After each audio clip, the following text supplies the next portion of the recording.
señores, vamos ya mismo iniciando este programa de hoy a nuestras Malvinas, al corazón de toda esta historia fulgurante que estamos viviendo los argentinos en estas horas y en estos días.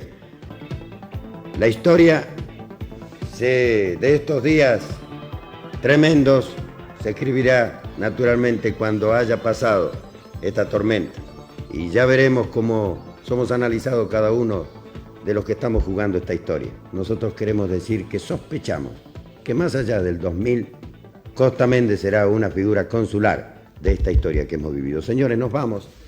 Nos quedamos permanentemente con ustedes en estas horas. Estamos viviendo con ustedes minuto a minuto toda esta cuestión, pero formalmente decimos nos vamos hasta mañana a las 9 de la noche, cuando llegue en todo el país de los argentinos, señores, la hora de la verdad. Hasta mañana.